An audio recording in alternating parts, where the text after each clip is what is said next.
श्री शिवाय नमस्तुभ्यम। हम सबको पता है कि 6 फरवरी को षटतिला एकादशी का बहुत ही प्यारा सा दिन है और आज हम लोग बात करेंगे जो 5 प्रकार के जल हैं जिनके 5 फायदे होंगे। इसी षटतिला एकादशी पे कर लेना, जीवन की सारी समस्याएं आपकी खत्म ज़रूर होंगी। और पूज्य गुरु जी की कथा से सुन के ही ये 5 फायदे आपको बताऊंगा, आपको जल कैसे चढ़ाना है और कहाँ कहाँ पे चढ़ाना होगा। ठीक है, पूरी बात बताऊंगा इस पूरी वीडियो में। षटतिला एकादशी पे 4 उपाय की बात करेंगे। जो उपाय आपको इजी आसान लगते हैं, कोई सा भी उपाय आप कर सकते हो। ठीक है, चलो समझते हैं इस पहले उपाय को कि 5 जल के वो 5 फायदे कौन कौन से हैं, कि आपको क्या लेना है, कैसे कैसे जल को समर्पित करना होगा। ठीक है, समझिएगा। देखो, सबसे पहले बता दूं कि आपको लेना होगा एक तांबे के लोटे में जल। ठीक है, जल ले लिया। जल को लेंगे और महादेव के शिवलिंग के पास जाएंगे, चाहे तो अपने घर पे या फिर महादेव के मंदिर में। सबसे पहले नियम समझो। अगर मान लेते हैं कि आपके पास में एक बेलपत्र है, ठीक है, और यहाँ पे नियम होता है कि अगर आपने पहले बेलपत्र महादेव के शिवलिंग के ऊपर समर्पित कर दिया और उसके बाद अगर आप जल समर्पित कर रहे हो, तो यह नियम होता है किसी भी प्रकार की कितनी भी बड़ी या फिर छोटी बीमारी को खत्म करने के लिए। ठीक है, ये तो हो गया पहले प्रकार का जल। दूसरे प्रकार की जल बात करते हैं कि अगर आपके पास में जल है और एक बेलपत्र भी है, तो अगर आप पहले जल को समर्पित करते हैं और उसी जल वाली जगह पे आप एक बेलपत्र को समर्पित कर देते हैं, तो ये दूसरे जल का जो नियम होता है वो है मनोकामना को पूरी करने के लिए। यह आप काम कभी भी कर सकते हो, कोई ज़रूरी नहीं कि षटतिला एकादशी है या फिर जो भी, नहीं, कभी भी आप इस तरीके से नियम को कर सकते हो। ठीक है, 2 हो गए हैं। तीसरे प्रकार की जल की बात हम लोग करने जा रहे हैं कि अगर मान लेते हैं कि आपके घर की जो तरक्की है वो रुकी हुई है, मतलब कि इंक्रीमेंट आपके घर में नहीं हो रहा है, लोग बहुत उदास रहते हैं हर चीज़ों को लेकर के, तो आपको क्या करना चाहिए, जो तांबे के लोटे में जल लिया करो ना, उस जल के अंदर आपको 2 काली मिर्च डाल देनी चाहिए। कितनी? 2 काली मिर्च डाल करके, और उसी 2 काले मिर्च को 5 जगहों पे जल महादेव के शिवलिंग के ऊपर समर्पित करना चाहिए। कहाँ कहाँ पे?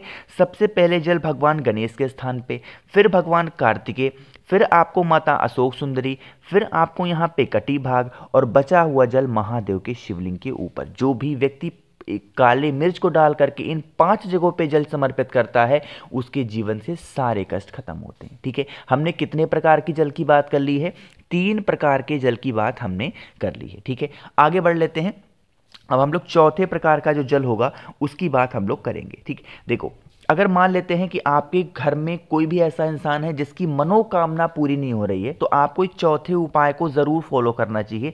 जो भी आप तांबे का लोटा लिया करो ना, उसमें मात्र 1 चुटकी आपको लाल चंदन डाल देनी चाहिए। चंदन डाल देने से और उसके बाद में इस जल को सीधा महादेव के शिवलिंग के ऊपर, और कहीं नहीं चढ़ाना है, सीधा का सीधा महादेव के शिवलिंग के ऊपर समर्पित कर देते हैं, तो आपके घर में जितनी भी प्रकार की किसी की कोई भी ऐसी मनोकामना होगी वो सारे विशेष पूरी होंगी। क्योंकि महादेव को अगर कोई भी चंदन प्रिय है तो वो चंदन होता है लाल चंदन। ठीक है, 4 प्रकार के जल की बात हमने कर ली है।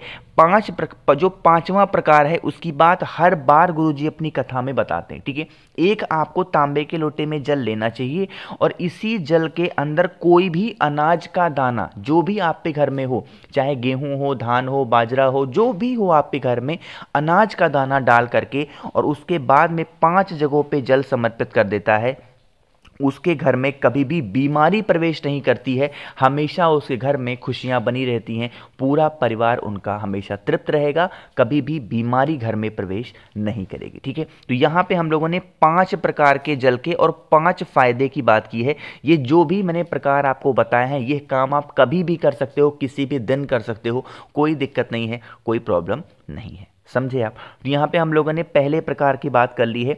आगे बढ़ते हैं इस वीडियो में हम लोग अपने दूसरे उपाय की तरफ, जो कि हम सभी लोगों को करना होगा सफ़ेद फूल से। ठीक है, समझिएगा। आप कहोगे भैया सफ़ेद फूल से तो हम करें, इसके फायदे क्या होंगे? सफ़ेद फूल का इस्तेमाल हमेशा धन संपदा के लिए ज़्यादातर होता है या फिर लड़ाई के लिए ज़्यादा होता है। तो अगर आपके घर में माँ लक्ष्मी का वास नहीं है या फिर घर में लड़ाइयाँ बहुत होती हैं, तो आप इस उपाय को करेंगे। ठीक है, उसके लिए क्या करोगे? आपको लेना होगा मात्र 1 सफ़ेद फूल।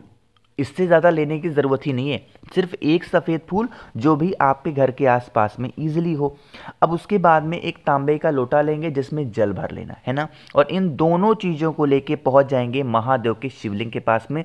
मन हो सुबह जाओ, मन हो शाम को आप जा सकते हैं, ठीक है। यहाँ पे देखो नियम समझेंगे, जो जल आपने लिया है उसके अंदर फूल को बिल्कुल भी नहीं डालेंगे, फूल को अलग रखेंगे, जल को आपको अलग रखना होगा। और उसके बाद में फेस रखेंगे उत्तर दिशा, नॉर्थ डायरेक्शन। जो भी आपकी कामना हो, चाहे धन संपदा को लेके, चाहे लड़ाइयाँ घर में बहुत होती हैं उसको लेके, आपको उस सफ़ेद फूल को महादेव के शिवलिंग के ऊपर कुंदकेश्वर महादेव, फिर से बोल रहा हूँ, कुंदकेश्वर महादेव के नाम से समर्पित करेंगे। और जो जल होगा वो माता अशोक सुंदरी के स्थान पे ही चढ़ाएंगे और कहीं जल को नहीं समर्पित करना है। अगर माँ अशोक सुंदरी के स्थान पे चढ़ा रहे हो तो आपको इस कामना से समर्पित करना है कि हमारे घर में धन संपदा बढ़ती जाए, हमेशा माँ लक्ष्मी का वास घर में बना रहे, और घर में अगर हमारे लड़ाइयाँ होती हैं तो वो लड़ाइयाँ हमारे घर में ना हो। इतना कह के चुपचाप घर चले जाना। इस एकादशी पे करके देख लीजिए, अगली एकादशी तक आते आते आपके घर में कितनी खुशी आएंगी आप खुद भी समझ नहीं पाओगे, ठीक है। तो आप सभी लोग इस दूसरे उपाय को ज़रूर करेंगे। आगे बढ़ते हैं इस वीडियो में हम लोग अपने तीसरे उपाय की तरफ। तीसरा उपाय क्या है, इसके क्या फ़ायदे हैं, लेकिन उससे पहले जल्दी से कर दीजिए वीडियो को लाइक, और जितने भी भाई बहन इस आवाज़ को पहली बार सुन रहे हैं चैनल को ज़रूर सब्सक्राइब करेंगे, ठीक है। चलिए अब बात करते हैं इस तीसरे उपाय की। तीसरा उपाय के सबसे पहले बता दूं फायदे क्या होंगे। इसके सिर्फ और सिर्फ आपको बता दूं एक ही फायदा है, और वो एक फायदा होगा बीमारी को लेकर के, ठीक है।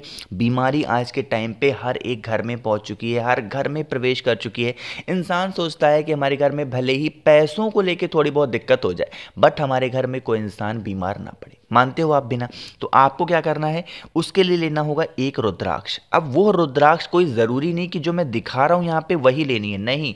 कितने भी मुखी, कितना भी पुराना, कितना भी नया, कैसा भी रुद्राक्ष आपके घर में हो, कोई भी एक रुद्राक्ष लेना, ठीक है। ले लिया।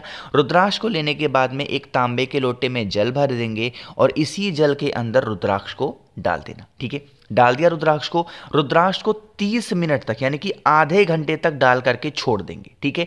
रुद्राक्ष को डालने के बाद में आधे घंटे के बाद में इस रुद्राक्ष को निकाल लेंगे। अब यहीं पे लोग आधी गलतियां यहीं पे कर देते हैं। वो क्या करते हैं ना, वो उंगलियों को डाल देते हैं और रुद्राक्ष को निकालते हैं। जैसे ही आपने जल के अंदर उंगली को डाला, ये जल हो गया जूठा, और आप उपाय करने गए तो उपाय जितना फायदा नहीं करेगा उससे ज्यादा नुकसान कर देगा। तो इस चीज का ध्यान रखेंगे, महादेव को जल चढ़ाने वाले जल में भूल कर भी आपकी उंगलियां नहीं जानी चाहिए, ठीक है।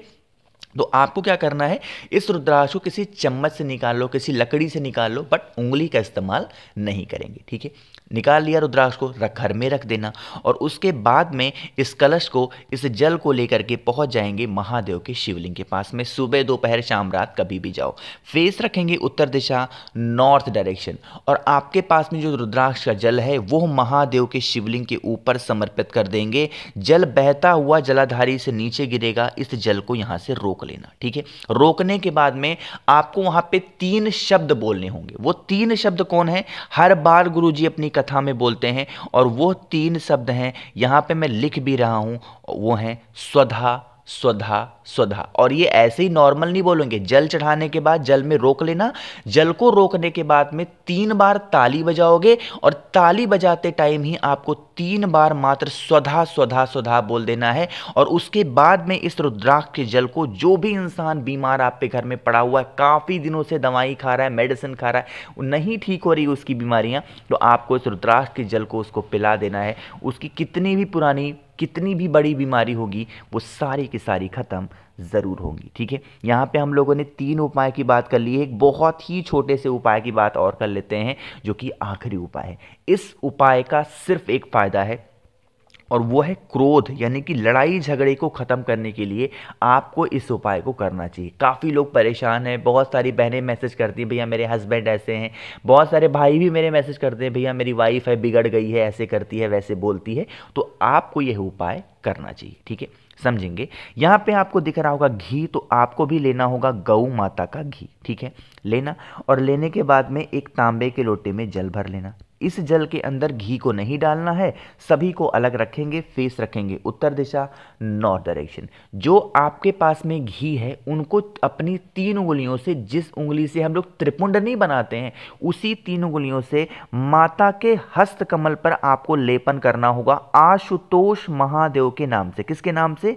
आशुतोष महादेव के नाम से। और उस इंसान का नाम और गोत्र बोलेंगे जो इंसान से आप बहुत ज़्यादा परेशान हो, हमेशा लड़ाई झगड़ा आपसे करता रहता है, उस इंसान का नाम और गोत्र बोलेंगे, आशुतोष महादेव का नाम लेंगे, यह प्रार्थना करेंगे कि हमारे घर में इंसान है, बहुत लड़ाई करता है, बहुत झगड़ा करता है, बहुत गुस्सा करता है, आप इसे सही करें। प्रार्थना कर लेना और उसके बाद में 1 लोटा जल श्री शिवाय नमस्तुभ्यम बोल करके समर्पित कर देना। जिस इंसान का नाम और गोत्र बोल करके आप ये उपाय करोगे, वो इंसान का जो गुस्सा होगा, जो क्रोध होगा, वो धीरे धीरे करके शांत ज़रूर होगा। करिएगा ज़रूर। कोशिश की है मैंने आप सभी को बहुत ही अच्छा, बहुत ही प्यार से इस सभी उपाय को समझाने की। वीडियो पसंद आई हो तो लाइक करिएगा। कुछ पूछना है, नहीं समझ में आए, नीचे कमेंट सेक्शन में पूछें। और जितने भी भाई बहन इस आवाज़ को पहली बार सुन रहे हैं, चैनल को ज़रूर सब्सक्राइब करेंगे। श्री शिवाय नमस्तुभ्यम।